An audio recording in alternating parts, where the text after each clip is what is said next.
नमस्कार, स्वागत है आपका दृश्य न्यूज़ उत्तराखंड में। मैं आपके साथ संदीप पोईवाल। जैसे कि आपको पता है कि आने वाली 15 तारीख को 15 अगस्त यानी कि स्वतंत्र दिवस तो है ही, लेकिन साथ में हरियाली तीज भी है। अगर जो हम तीज की बात करें तो तीज का जो त्यौहार है शिव शंकर भोलेनाथ और माँ पार्वती के पूर्ण मिलन के लिए और प्रकृति के आगमन के लिए भी मनाया जाता है। इस त्यौहार में जो है अपने पति की लंबी उम्र की कामनाएं भी करती हैं। तो ऐसे में हम मौजूद हैं होटल डीप रेजिडेंसी में, जहाँ पे आप देख रहे होंगे कि महिलाएं आई हुई हैं और कितनी सजी हुई हैं, और यहाँ पे तरह तरह के इन्होंने प्रोग्राम का भी आयोजन किया है। और इस बार जो यहाँ पे मिस तीज बनी है, आज आप मिस तीज बनी हैं, कैसा लग रहा है? क्या नाम है पहले तो आप? नाम? मेरा नाम मोहिता चौहान। मिस तीज बनी है, कैसा लग रहा है आपको? बहुत अच्छा। तीज का त्यौहार है, किस लिए मनाया जाता है और क्यों इतना एंजॉय करती हैं महिलाएं?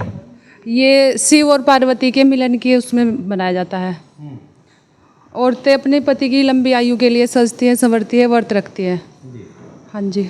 अच्छा, जैसे आपने गेट टुगेदर किया है और आपको मिस तीज का भी खिताब मिला है, इतने लोगों के बीच में एक ही को मिलता है, क्या संदेश आपका? क्या संदेश दूँ? हाँ बताओ। चलिए, क्या यहाँ पे हमारे साथ सोनिया गोस्वामी जी भी हैं, जो कि सजग नारी स्वाभिमान संस्था रजिस्ट्रेशन की संस्थापक भी है। और आपको बता दें कि सोनिया गोस्वामी के द्वारा हर त्यौहार पे कोई ना कोई ऐसे प्रोग्राम होते हैं जिसमें गेट टुगेदर होता है, और आपस में जो महिला हाउसवाइफ रहती हैं वो इसी कड़ी में यहाँ पे आके मिलती हैं और इन्जॉय भी करती हैं और बहुत खुश होकर भी अपने घर जाती हैं। सोनिया जी, सबसे पहले तो हम जानना चाहेंगे कि आपको ये प्रेरणा कहाँ से मिली कि इस तरीके के प्रोग्राम का आयोजन करना चाहिए? हमने बचपन से देखा है, हमारी मम्मी और हमारी बहनें, हमारी आंटी चाचियाँ सब बहुत अच्छे तरीके से पहले पुराने ज़माने में पेड़ों पे झूले लगते थे और वहाँ झूला डालते थे। बहुत अच्छे से वो लोग गीत गाते थे और इसको बहुत अच्छे से एंजॉय करते थे। लेकिन आजकल सबके पास ऐसा माहौल नहीं है, ना तो पेड़ रहे हैं और ना ही झूले पेड़ों पे लगते हैं। और लेकिन अब अपनी संस्कृति को हम भूलना नहीं चाहते और ना भूलना चाहिए।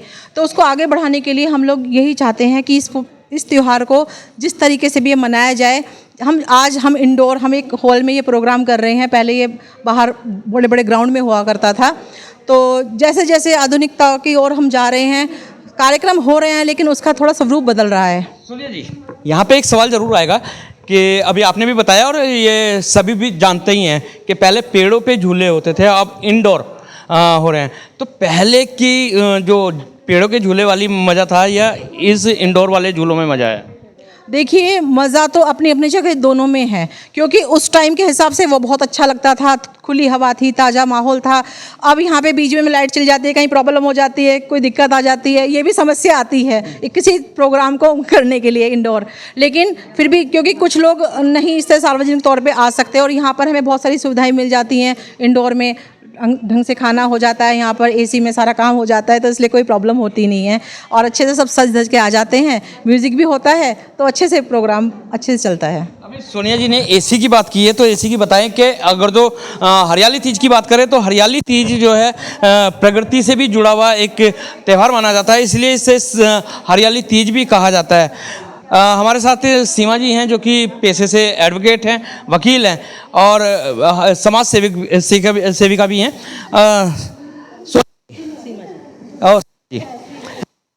सीमा, प्रकृति से जोड़ के भी इस त्यौहार को देखा जाता है, हरियाली तीज को।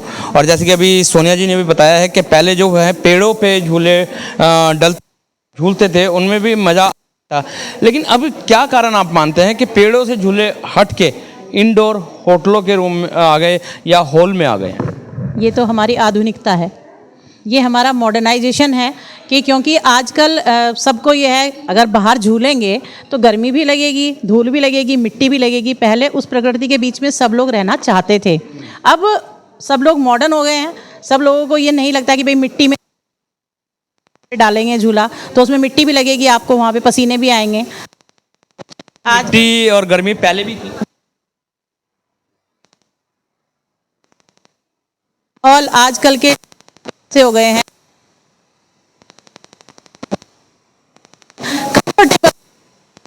इस वजह से इंडोर को ज़्यादा प्रेफरेंस दी जा रही है। ये कारण नहीं है कि रहे हैं और आबादी बढ़ती जा रही है, पेड़ कम होने की वजह से भी ये समस्या उत्पन्न हुई है?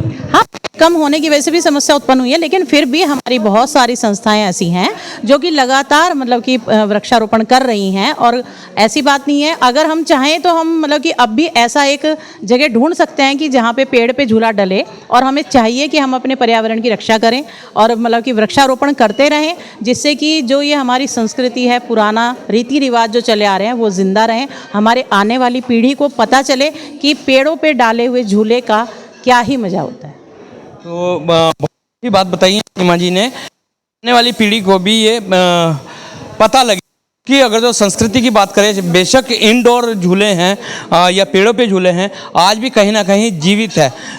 ऐसे में हमारे साथ एक महिला हैं, हम आपका नाम जानना चाहेंगे। मेरा नाम रेखा निर्वाल है। हाँ, रेखा जी। अगर जो रेखा निर्माल की बात करें तो सिंगिंग बहुत अच्छी करती हैं। बात करें इनकी गायिका की तो लता मंगेशकर से इनकी वॉइस जो है मैच होती है, वो भी हम किसी दिन आपको दिखाएंगे। लेकिन अभी हरियाली तीज के बारे में हम बात कर रहे हैं। हरियाली तीज का क्या महत्व है और क्यों ये मनाया जाता है रेखा जी? हरियाली तीज जैसे कि बताया गया है कि पार्वती जी के मिलन का प्रतीक है। उन्होंने कितने सालों तक तपस्या करके भगवान शिव को पाया था। तो इसी तरह से सभी महिलाएं सुहागन रहें और सबके पति की दीर्घायु हों, और इसलिए पत्नियां जो हैं इनका व्रत भी रखती हैं और ये त्यौहार बहुत उल्लास और उससे मनाती हैं, खुशियों से मनाते हैं। जी हाँ तो जी। हरियाली तीज पे कोई के पास जो 2 लाइन को आप सुना दें।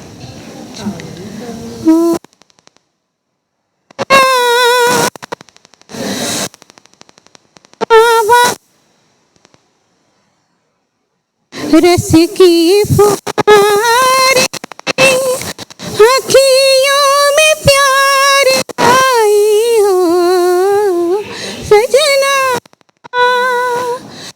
बरखा बहार